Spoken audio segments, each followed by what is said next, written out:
നമസ്കാരം, കൊട്ടാരക്കര മീഡിയയിലേക്ക് സ്വാഗതം. യൂട്യൂബ് ട്യൂട്ടോറിയൽ കണ്ട് സ്വയം ശസ്ത്രക്രിയ നടത്തിയ 32-കാരനായ യുവാവ് ഗുരുതരാവസ്ഥയിൽ. ഉത്തർപ്രദേശിലെ മധുര ജില്ലയിലാണ് സംഭവം. ബിസിനസ് അഡ്മിനിസ്ട്രേറ്റീവായ രാജാബാബു കുറച്ചു നാളുകളായി അസഹനീയമായ വയറുവേദന അനുഭവിക്കുകയായിരുന്നു. നിരവധി ആശുപത്രികളിൽ കയറിയിറങ്ങുകയും ധാരാളം ഡോക്ടർമാരെ കാണുകയും ചെയ്തു.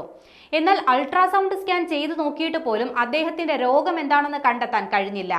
ഇതിനെ തുടർന്നാണ് അദ്ദേഹം സ്വയം ശസ്ത്രക്രിയ ചെയ്യാൻ തീരുമാനിക്കുന്നത്. ശസ്ത്രക്രിയയ്ക്ക് ആവശ്യമായ ബ്ലേഡ്, സെഡേറ്റീവ് ഇഞ്ചക്ഷൻ, സൂചി, സ്വയം തുന്നിച്ചേർക്കാൻ പ്ലാസ്റ്റിക് നൂൽ എന്നിവയുൾപ്പെടെയുള്ള വസ്തുക്കൾ അദ്ദേഹം വാങ്ങിക്കുകയും ചെയ്തു. വേദന സഹിക്കാൻ പറ്റാതായപ്പോൾ രാജാബാബു വയറ്റിൽ ശസ്ത്രക്രിയ ചെയ്യുന്നത് എങ്ങനെയെന്ന് യൂട്യൂബിൽ തിരഞ്ഞു.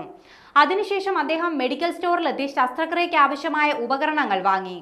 സർജിക്കൽ ബ്ലേഡും അനസ്തീഷ്യക്കുള്ള മരുന്നും സൂചികളും തുന്നാനുള്ള നൂലുകളും വാങ്ങിയിരുന്നു. കഴിഞ്ഞ ബുധനാഴ്ചയാണ് രാജാബാബു ശസ്ത്രക്രിയയ്ക്കായി തിരഞ്ഞെടുത്ത ദിവസം. തനിക്ക് വേദന അനുഭവപ്പെടാനുള്ള കാരണം എന്താണെന്നറിയാൻ ശസ്ത്രക്രിയ നടത്താൻ അദ്ദേഹം തീരുമാനിക്കുകയായിരുന്നു. വയറ്റിൽ നിന്ന് എന്തോ പുറത്തെടുക്കാൻ ശ്രമിച്ചെങ്കിലും പരാജയപ്പെട്ടുവെന്നും അദ്ദേഹം പറഞ്ഞു. രാജാബാബുവിന്റെ നിലവിളി കേട്ടെത്തിയ ബന്ധുക്കളാണ് അദ്ദേഹത്തെ പിന്നീട് ആശുപത്രിയിൽ എത്തിച്ചത്. അവിടെ നിന്നും പ്രാഥമിക ചികിത്സ നൽകിയ ശേഷം അദ്ദേഹത്തിന്റെ ഗുരുതരാവസ്ഥ കണക്കിലെടുത്ത് ആഗ്ര SN ആശുപത്രിയിലേക്ക് ഡോക്ടർമാർ റഫർ ചെയ്തു. രാജാബാബുവിന് 15 വർഷം മുൻപ് അപ്പൻഡിസൈറ്റിസ് എന്ന രോഗത്തിന് ശസ്ത്രക്രിയ നടത്തിയിരുന്നു.